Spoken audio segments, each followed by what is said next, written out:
We've had Emil Torres. We've had two conversations with Emil Torres, and they're just great in explaining TESCREAL. Though when I try to mention TESCREAL to people, sometimes their eyes do roll over because it's such a complicated, long thing. But I'm really glad you attacked this because, on the one hand, in the book, you attack hype, and doomerism is a form of hype, as you so well explained.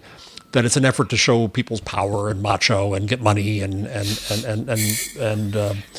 how do we cut through this? I'm very frustrated that journalistic coverage of OpenAI and other companies and Elon Musk and Peter Thiel and all the characters we know who follow these, I think, faux philosophies and the dangers that lie within, reporters just are too lazy or they're too confused to understand what's going on behind, to understand the context here, that the word safety has been ruined because they have their definition of safety versus present tense, way future tense, a million years versus present tense, which again, Stochastic Parrots is a great, I think, core paper to call on there.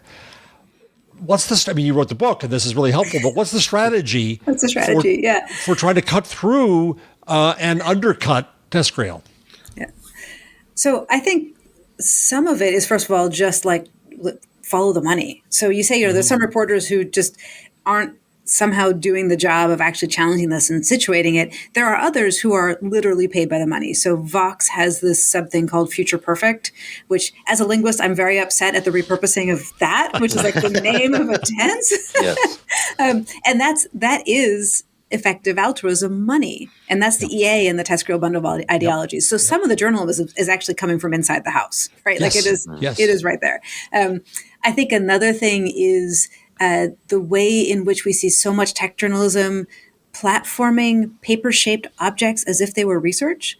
Like I would love to see journalists drawing a really hard distinction between peer-reviewed research and what's effectively company blog posts. And so much of this is coming out and it just completely falls apart as research. And we have a lot of fun with that on the podcast. So the other strategy that I really want Alex to elaborate on is what we call ridicule as praxis. Yeah, just make fun of it. I mean, it's bullshit. I mean, it's because I think that happened recently with Roko's Basilisk, which if you're I was next to my partner in bed and she was reading last night and she was reading Malcolm Harris's Palo Alto, and I turned and I saw the page and there was the rant in there from Eliezer Dukowski, and the one where he brings up the response to Roko's Basilisk, which is this thought experiment, which is like, oh, like you mentioned, like if you think about this, there's going to be some future, future robot overlord, and if you are not subservient to it, it's going to torture you and the singularity for all eternity unless you declare. And so the fact that you have mentioned this and it is now in some corpus, you have now given Roko, or I guess the basilisk. I guess it's the basilisk. It's like it's a Frankenstein situation, right? So you're now giving the basilisk this idea. So people online were panning this. They're like, "Oh, Tech Bros reinvented Pascal's wager," or or they're sad as some future monster daddy, and like reducing it just to how inane this is, right? And so I think that ridicule, is very good.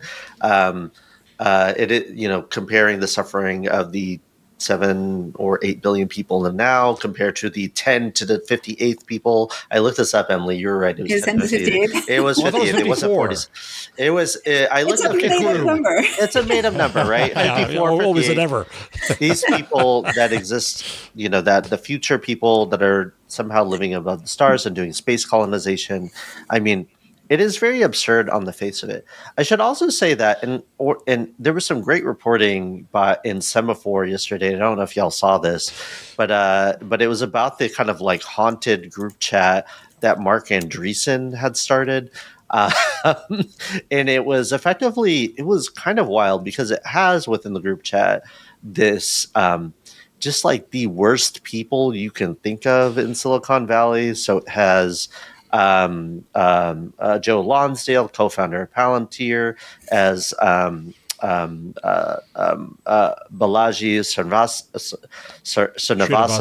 Srinivasan, who's the person who's developed this whole ideology of like, we're going to have all these network nation states that are just, built on artificial islands. And you're like, oh, not only like, of course, these people were in some kind of, terrible, alt-right network. They were in some kind of network, but it's just like, oh, no, they literally have a group chat in which they're sharing the worst ideas, right? And so I think that's helpful. I mean, that was really helpful reporting insofar as you're like, okay, these folks are converging, not because they're necessarily all Trumpists or, they're all, because a lot of them weren't, or, not at least to begin, and now they've kind of all fallen in line because you need to make any kind of if they hope to have their industries protected and not be pursued by similar types of antitrust. Although that hasn't really saved Mark Zuckerberg at the moment.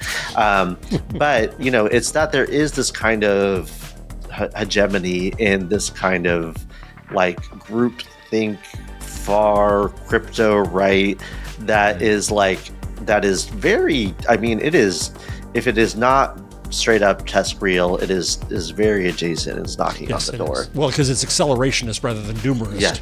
Yes. But it's there together.